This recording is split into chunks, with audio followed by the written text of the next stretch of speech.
ఆదికాండము 22వ అధ్యాయము. ఆ సంగతులు జరిగిన తరువాత దేవుడు అబ్రహామును పరిశోధించెను. ఎట్లనగా, ఆయన అబ్రహామా అని పిలువగా అతడు, చిత్తము ప్రభువా అనెను. అప్పుడాయన, నీకు ఒక్కడై ఉన్న నీ కుమారుని అనగా నీవు ప్రేమించు ఇస్సాకును తీసుకుని మోరియా దేశమునకు వెళ్ళి అక్కడ నేను నీతో చెప్పబోవు పర్వతములలో ఒక దాని మీద దహన బలిగా అతనిని అర్పించుమని చెప్పెను. తెల్లవారినప్పుడు అబ్రహాం లేచి తన గాడిదకు గంతకట్టి తన పనివారిలో 2 తన కుమారుడు ఇస్సాకును వెంటబెట్టుకుని దహన బలి కొరకు కట్టెలు చీల్చి లేచి దేవుడు తనతో చెప్పిన చోటికి వెళ్ళెను. 3వ నాడు అబ్రహాము కన్నులెత్తి దూరము నుండి ఆ చోటు చూచి తన పనివారితో, మీరు గాడిదతో ఇక్కడనే ఉండుడి, నేనును ఈ చిన్నవాడును అక్కడికి వెళ్ళి దేవునికి మ్రొక్కి మరలా మీ యొద్దకు వచ్చేదమని చెప్పి దహన బలికి కట్టెలు తీసుకొని తన కుమారుడగు ఇస్సాకు మీద పెట్టి తన చేతితో నిప్పును కత్తిని పట్టుకొని పోయెను.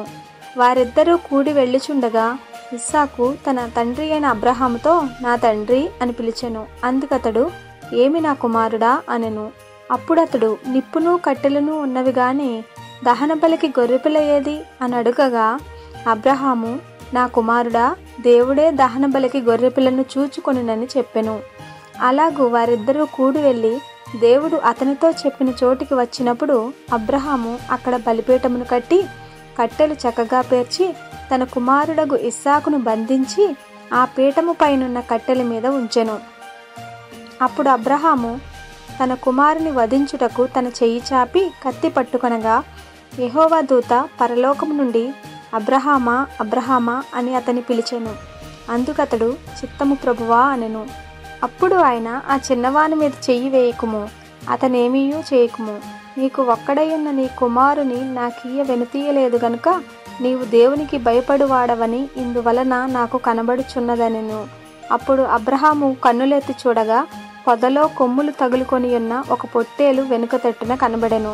అబ్రహాము వెళ్ళి ఆ పొట్టేలును పట్టుకొని తన కుమారునికి మారుగా పెట్టి దహన బలిగా అర్పించెను. అబ్రహాము ఆ చోటికి యెహోవా ఈరే అని పేరు పెట్టెను. అందుచేత యెహోవా పర్వతము మీద చూచుకొనును అని నేటి వరకు చెప్పబడును.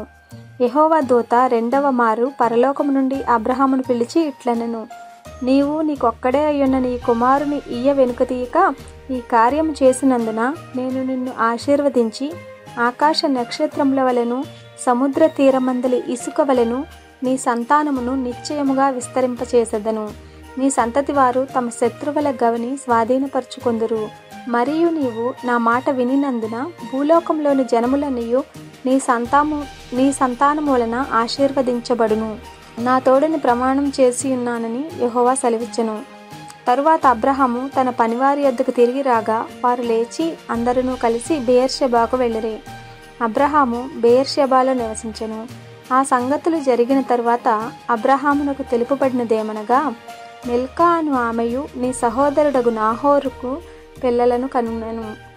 వారు ఎవరెవరనగా, అతని జ్యేష్ఠ కుమారుడైన ఊజు, ఇతని తమ్ముడైన బూజు, ఆరాము తండ్రి అయిన కెమూయేలు, కెసెదు, హజోఫిల్లాఫు, ఇద్లాఫు, బెతూయేలు. బెతూయేలు రెబ్కాను కనెను. ఆ 8 మందిని మిల్కా అబ్రహాము సహోదరుడగు నాహోరునకు కనెను. మరియు రయీమా అను అతని ఉపపత్నియు తెబహును, గహమును, రహషును, మైకాను కనెను.